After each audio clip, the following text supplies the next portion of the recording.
Hill and Jaylen Waddle rank amongst their contemporaries in the NFL? I'm glad you asked, because that's exactly what we are exploring today on the show. Buckle in. Locked On Dolphins coming at you. You are Locked On Dolphins, your daily Miami Dolphins podcast, part of the Locked On Podcast Network, your team every day.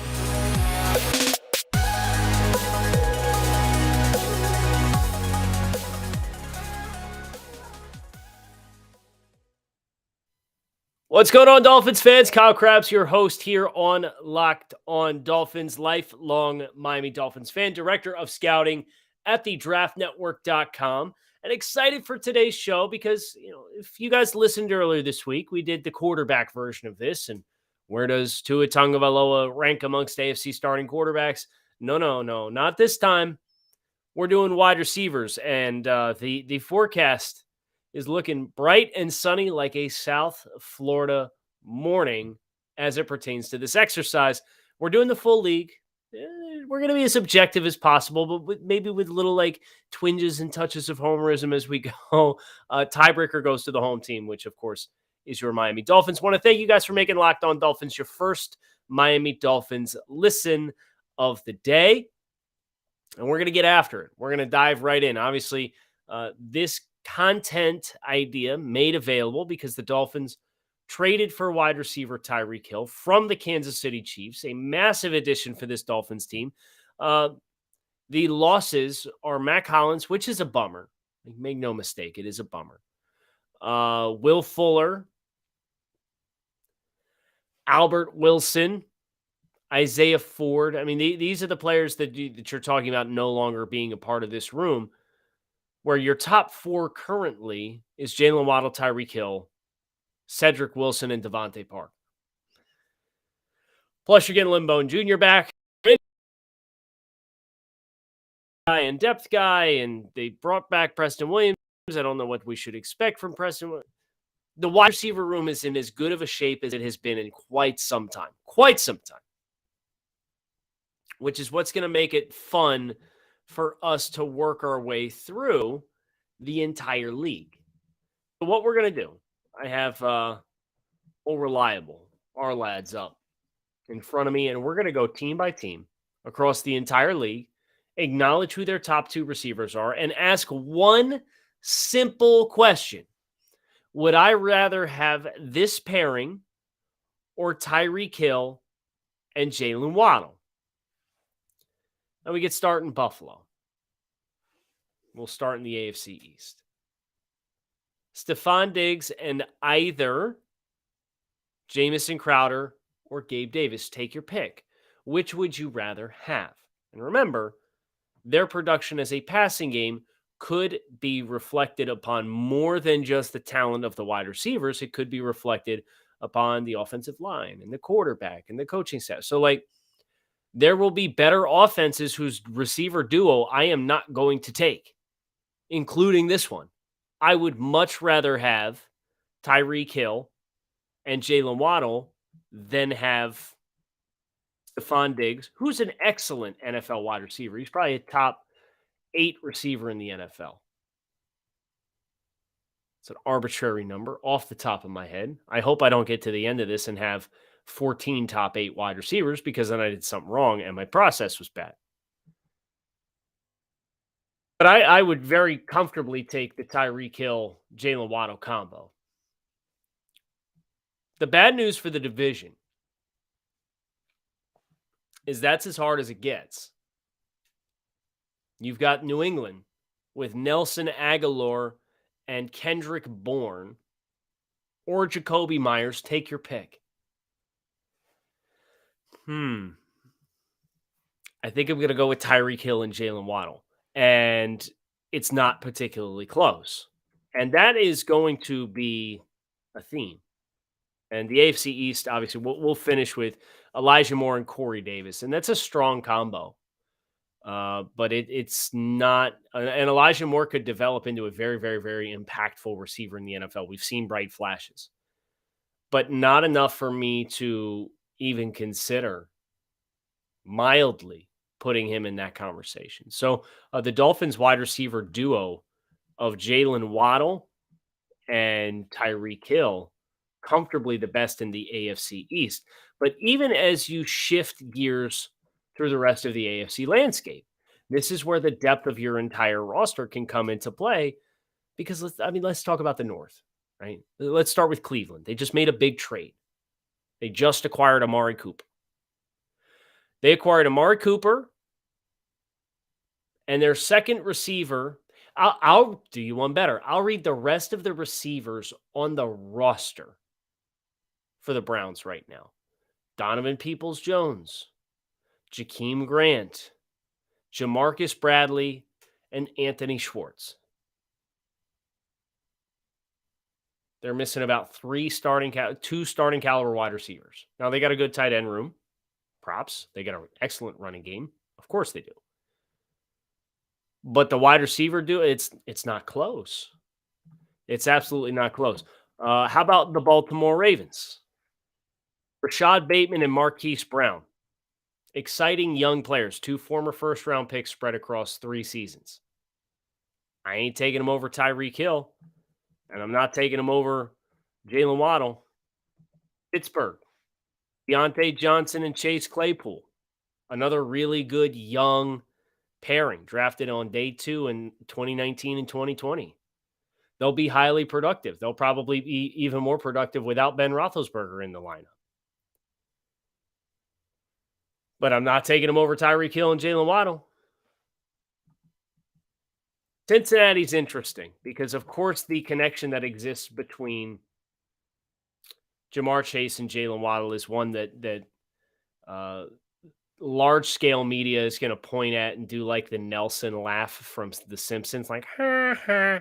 The Dolphins screwed it up. They can't believe they could have had Jamar Chase and they didn't draft them, like, as if Jamar Chase would have the season Jamar Chase had if he was playing in Miami this past year. We'd all be like, wow, the Dolphins screwed up. Can't believe they didn't take Jaylen Waddle. Cincinnati does have a strong 1 through 3. Jamar Chase, T. Higgins, and Tyler Boyd. But we're looking for 1-2 punches, right? And T. Higgins is the outside guy. Tyler Boyd is the guy who's going to play in the slot. Jamar Chase, here's how I would choose to stack this. You have to take the 1 for the 1 and the 2 for the 2.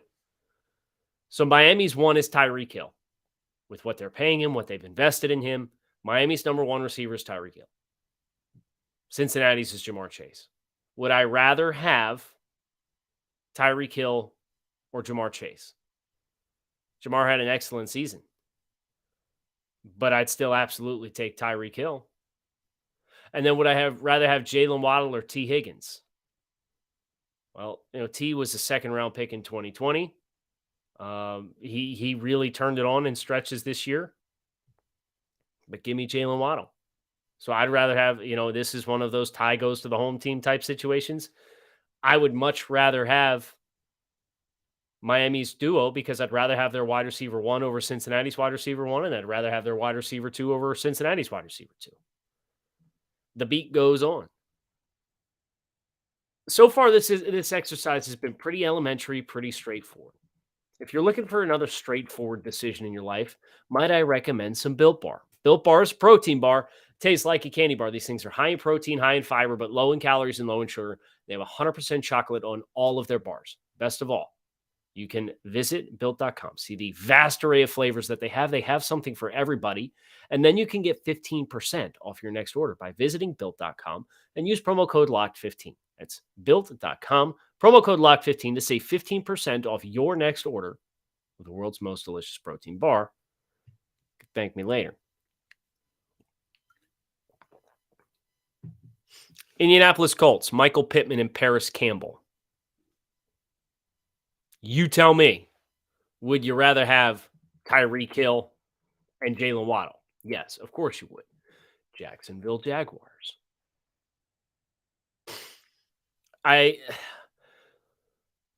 So it's not the decision that's hard. It's who I want to define as the 1 and 2 because they just signed Christian Kirk to crazy dollars and they just signed Zay Jones in free agency, but they do have Marvin Jones as well. Good football players. Not on the caliber of Tyreek Hill, any of them. And Jaylen Waddle, I think, has showcased his potential at a level that it exceeds what those players have showcased throughout multiple seasons in the NFL. Open and shut. Houston, Texans, Brandon Cooks, Nico Collins. You tell me, would you rather have Tyreek Hill or Jaylen Waddle? Of course you would. Tennessee. I think if AJ or if Julio Jones is still here to go with AJ Brown, this conversation could get interesting. That said, AJ Brown and Robert Woods is a really highly accomplished and good complementary set of receivers. Robert Woods being traded to Tennessee as part of a salary dump for the Rams this year. A.J. Brown looking to get a new contract. We don't know how long he's going to stay in Tennessee. But as things currently stand, of the wide receiver combos that we have met thus far through this exercise, I would venture to say that Tennessee's 1-2 punch is probably the second closest to Miami's behind Cincinnati. Brown and Robert Woods is a really, really good combo. And I like both of those guys in that offense with how much they're going to run the football. So props to Tennessee for a good move. We'll see how it materializes from here on if they can add a little bit more depth to that wide receiver room and potentially get over that hump that they've been stuck on for the last couple of years. Kansas City Chiefs, the team that Miami took Tyreek Hill from. Of course, their receiver room is not going to look the same without him. They have Juju Smith-Schuster, who they signed in free agency. They signed Marquez Valdes-Scantling in free agency, and they have Mecole Hardman as a second-round pick in 2019. I think you know my answer on where I would rather be. The Denver Broncos. This is interesting. There's some good talent here. Cortland Sutton and Jerry Jeudy is the 1-2 punch. Tim Patrick is a very good 3. Judy's got to figure out the drops issues that he's had. It was good to see Cortland Sutton bounce back and be healthy this year for the Broncos. I'm taking Miami's, but I'm curious. I'm trying to figure out where I would slot this group. This is probably it's a top 5 group right now of the teams that we've explored. And we've got 2 teams left to go in the AFC. We have the Raiders, Davante Adams, Hunter Renfrow. With all due respect to Brian Edwards, I'm going to put Hunter Renfrow in that 2 spot. So here's the thing. Here's what's interesting. This is the first receiver 1 that I would take over Tyreek Hill. Davante Adams is a better all-around player, in my opinion, than what Tyreek Hill is. And Jaylen versus Hunter Renfrow, Jaylen obviously has a physical, dynamic speed advantage, and he outproduced Hunter last year, in which instead of Davante Adams, you had Zay Jones. So I would take the wide receiver 1 with the Raiders, but I would take the wide receiver 2 for Miami, and I think the separation from the wide receiver 2s is larger than the separation in the wide receiver 1s. So you can go ahead and put me down for the Dolphins here as well. Which brings us to the last team in the AFC, the Los Angeles Chargers. Keenan Allen and Mike Williams is your 1-2 punch. And Mike Williams had a huge breakout year this past year in a contract year, earned himself $20 million per season contract, 3 years, $60 million. Good for him. Keenan Allen, one of the most productive wide receivers in all of the NFL, one of the best route runners in all the NFL. I put Tyreek over Keenan, and I would put Jaylen over Mike, which means for my money, Miami has the best wide receiver duo in the entire AFC. But as promised, we're not just doing the AFC. We're doing the NFC as well, and we're going to start with the Philadelphia Eagles. Devontae Smith, Jalen Reagor. Good combo. Devontae Smith's a good pick. Not going to put him on that hierarchy. CeeDee Lamb, Michael Gallup, Dallas Cowboys. CeeDee Lamb is a stud. CeeDee Lamb this year without Amari Cooper, I wouldn't be surprised if he ends up being a top 5 receiver in the NFL as far as production goes. And Michael Gallup coming back off the injury with no Amari Cooper and no, I guess they brought in James Washington to kind of be that wide receiver 3, like Cedric Wilson was for them after Michael Gallup went down last year. But Gallup's a good player, and I wouldn't be surprised to see if they end up drafting a wide receiver because they run a lot of 11 personnel there. But while CeeDee Lamb is good, he's not Tyreek Hill good. And Jaylen Waddle, it's a clean sweep. Terry McLaurin, Chris Sims or Cam Sims or Diami Brown with Washington. I guess you could say Curtis Samuel, but he missed all of last year with injury. Yes, correct. We're going to go ahead and go with Washington. Kenny Golladay and Sterling Shepard. You can see where this is going. I mean, we have 3 divisions to go, and we'll have a couple interesting conversations to have along the way. Green Bay, Allen Lazard, Randall Cobb, Juwan Winfrey right now. They're going to draft 1, if not 2 receivers, and they might sign people. It's not close. Darnell Mooney and Byron Pringle, Chicago Bears. It's not close. Minnesota. This is fun.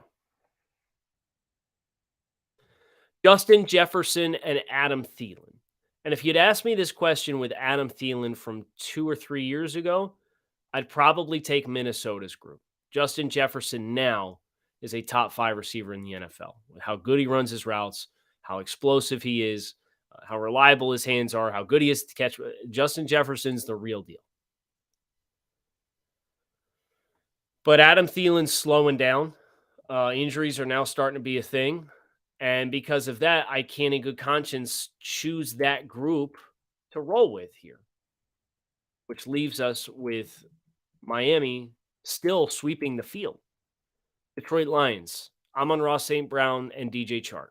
It's a fine combo, but you need a wide receiver 1 in that room. You don't have it. It's not happening. Atlanta Falcons. I'll do the Falcons a favor here. I'll do the Falcons 2 favors here. I'm going to include Kyle Pitts, even though he's a tight end. I'm going to put Kyle Pitts in this group. And then I'm going to also include the Atlanta Falcons receiver who is suspended, Calvin Ridley, for the season for betting on NFL games last season while away from the team. And I'll still take the Dolphins. Now, Kyle Pitts and Calvin Ridley is a really fun, dynamic combo. They don't have anything behind it, but regardless,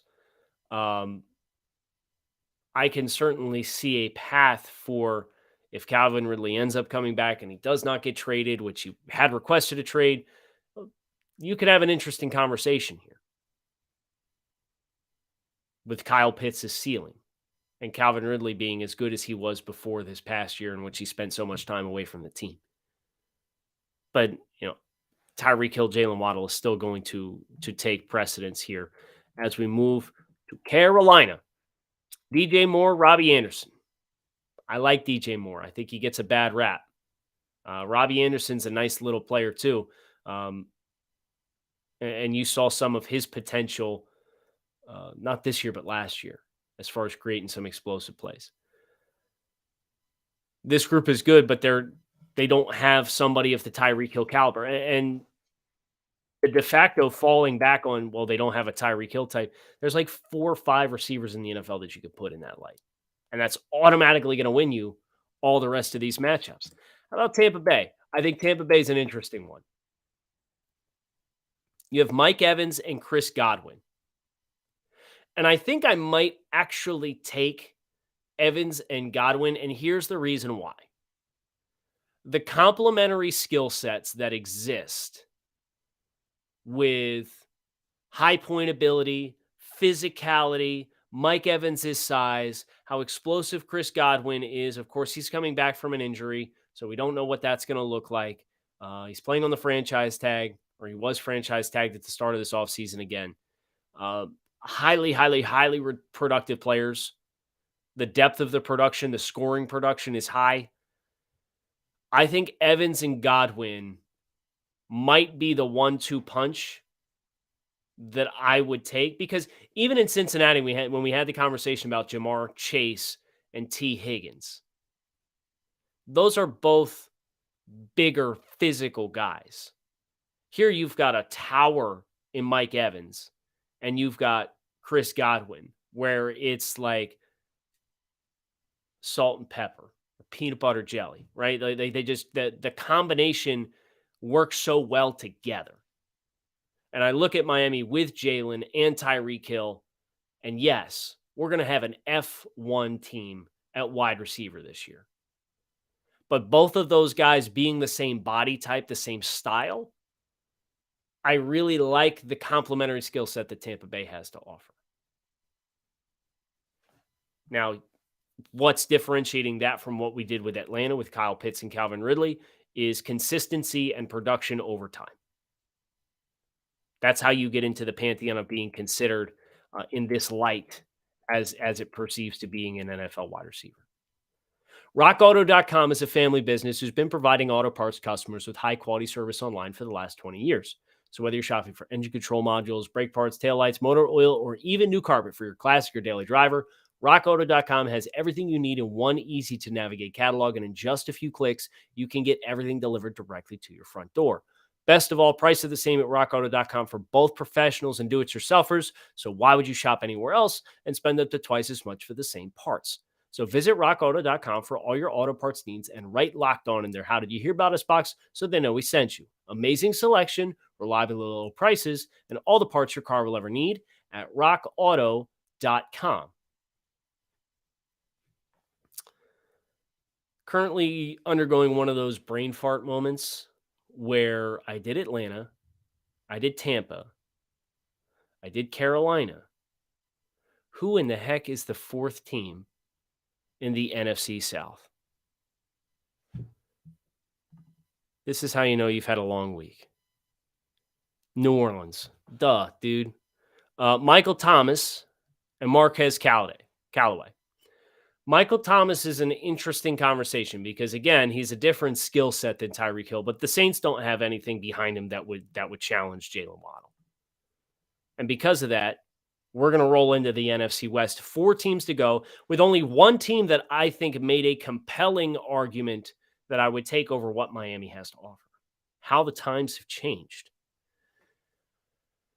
Arizona, DeAndre Hopkins and Rondale Moore. If DeAndre Hopkins was healthy, this would be a lot harder decision if the Cardinals went out and got a wide receiver too.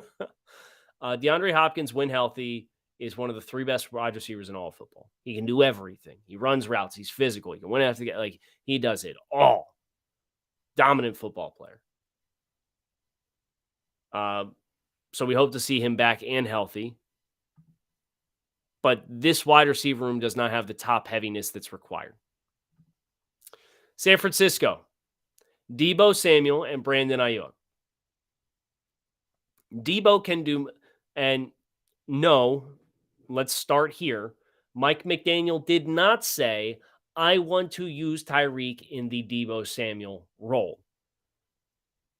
Mike McDaniel was asked about it at the owners' meetings and was quoted as saying something along the lines of, there will be some overlap, but Deebo's role grew in time, and there are certain things that one player can do that another player won't. So if you see anybody trying to make the headline that the Dolphins are going to try to use Tyreek Hill like Mike McDaniel used Deebo Samuel, just know that's not what he said. That's not what the quote was. And when you take 4 words out of 4 paragraphs and you use it without context, I digress. I think Tyreek Hill, his vast production year over year versus Deebo Samuel having the blow up that he did this year is enough for me to side with Tyreek. And while Ayuk is an exciting player, first-round pick, I know Miami really liked him. They had their eyes on him that year for the draft. I'm taking Miami. Seattle is an interesting one. In a vacuum, I might take Metcalf and Lockett for the same motivating factor in which I was talking about with Tampa Bay. Metcalf is a height, weight, speed, vertical down the field type of player who is an absolute monster physically. And Tyler Lockett, who might be the best route runner in all of football. And very much has the ability to challenge you in different ways that DK Metcalf cannot. The lack of redundancy there makes this a really tempting one. Now, what's interesting is it sounds like Seattle's open to trading one or both of these players amidst their rebuild. And if that happens, to flush down the toilet, like Penny Hart and Freddie Swain are your next receivers in line, and Dwayne Eskridge, who you drafted in the second round last year. But if the existing combo of Metcalf and Lockett sustains itself, I'd probably, because of the complementary skill set, side with those two as a pair. It's just a 1-2 punch combo. And by the way, Miami has better depth. Devontae Parker is wide receiver 3 or 4 than both of the teams that I have mentioned with combos that I would consider taking over. And then you have the Rams, which is another interesting one out in the NFC West. Allen Robinson and Cooper Kupp. If Allen Robinson is still the Allen Robinson that we saw before the offense in Chicago absolutely positively fell apart the last 2 years under Matt Nagy, I'd probably take this combo as well. Kupp is a phenomenal player. Obviously, his production last year speaks for itself. He was on pace there for a while for 2,000 receiving yards. And Allen Robinson, if he physically is still the same player, that, again, complementary skill set is one that I would gravitate towards. But if Allen Robinson is not the same player, if Allen Robinson has slowed down, then I'm taking Ty and Jaylen Waddle, which means Miami's wide receiver combo right now is guaranteed top 4 in the NFL. And if Mike Evans and Allen Robinson do slow down, it could be top 2. And if Seattle trades either Tyler Lockett or DK Metcalf, there's a world that very easily exists in which this is the top 1-2 punch wide receiver combo in all of football. And if you think I'm being a homer right now, that's fine, but go back and listen to Monday. I was very honest about where Tua Tagovailoa stacked amongst AFC quarterbacks in that tier, in those tiers. The talent that's been acquired in Tyreek Hill and the benefits that the team should reap of that cannot be overstated. This is a massive position the Dolphins find themselves in. It's a huge win for this offseason. And again, if you get around to the end of April and the draft comes on and you're bored, when that 29th pick comes on the clock, watch whatever highlight package they have for that player. And then go put on the Tyreek Hill highlights and ask yourself who you'd rather have in a gotta-have-it year. For Chris Greer, for Tua Tagovailoa. Who would you rather have? I know my answer. And I hope to see you guys again later this week. Planning on doing Power of the Pod, coming back after a brief hiatus. We've had a lot of action the last couple weeks with the start of the league year, so we're going to get back into Power of the Pod. Plan accordingly. Kyle Krabs, Locked On Dolphins. Fins up. Keep it locked in right here on Locked On Dolphins. Make it a good one.